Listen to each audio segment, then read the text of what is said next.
We live in 3 different time spaces: the past, the future, and the present. We shuffle back and forth throughout our day, but we mostly live in the past and future. Most of our thoughts are consumed with yesterday or tomorrow. What if he never left me? What if I never took this job?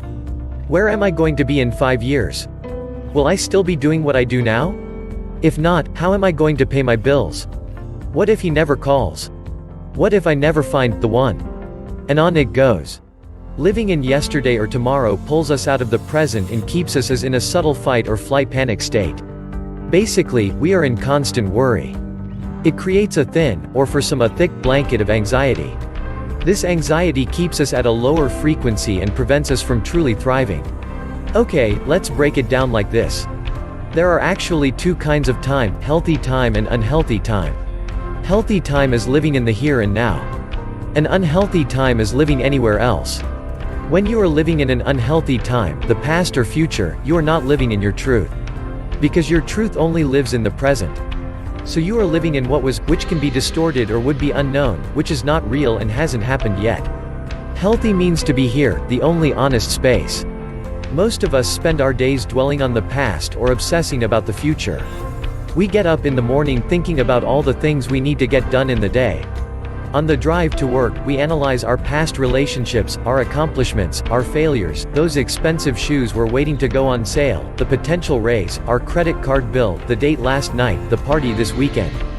Then at work, there are more to dose, rehearing presentations in our heads, wondering why we're gaining weight, losing our hair, why he didn't call, she didn't text, reminding ourselves to stop being a pushover, debating what we want for lunch, how to change our parents, talk to our boss, address our love, and suddenly the day is over. Now we're in bed, replaying the day and where we could have done more.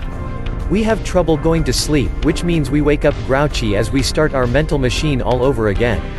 This becomes a pattern that waters us down and turns us into zombies who drag through life clenching lottery tickets and a grudge.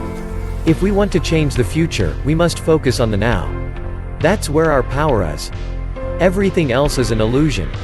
As soon as you honor the present moment, all unhappiness and struggle dissolve, and life begins to flow with joy and ease. When you act out the present moment awareness, whatever you do becomes imbued with a sense of quality, care, and love, even the most simple action. Eckhart Tolle.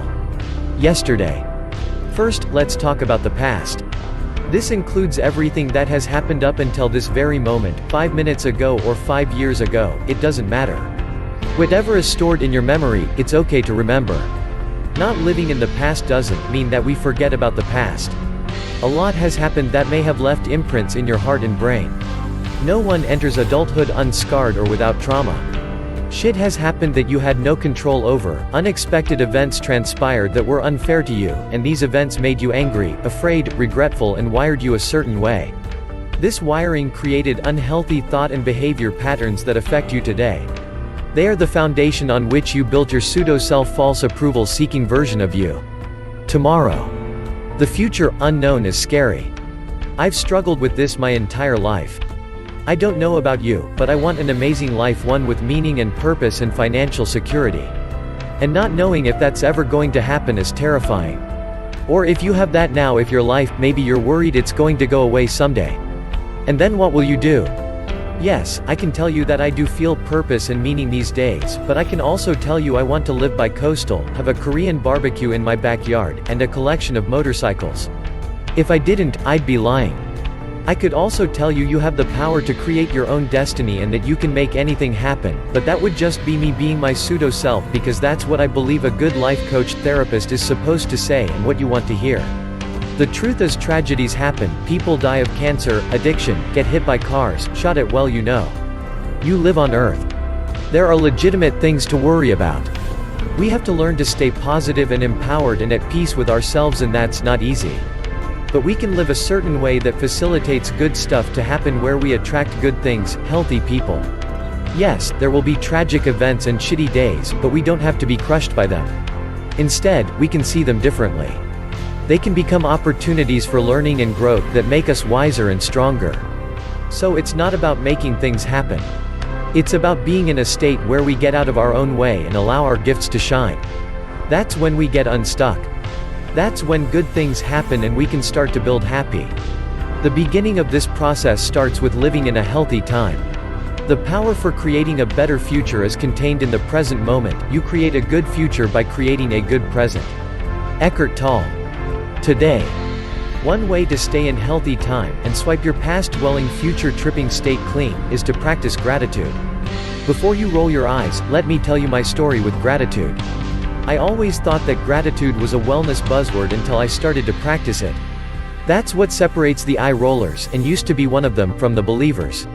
What does it mean to practice gratitude?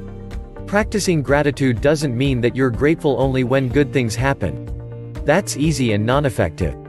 By that definition, most of us practice gratitude at least 3 times a year: Thanksgiving, Christmas, and our birthdays. But let's look at that. Really? Take those 3 days when most of us are honestly grateful. What does that really feel like? How stressed are you on Christmas? And I'm not talking about the stress of the holiday. I'm talking about when things have settled and you're sipping eggnog and opening presents with the people you love. How angry are you when you're saying everything you're truly thankful for during Thanksgiving? How sad are you on your birthday when your friends take you out to dinner, sing to you, and give you presents? What if we can channel those positive feelings daily? You can. Gratitude unlocks the fullness of life. It turns what we have into enough, and more.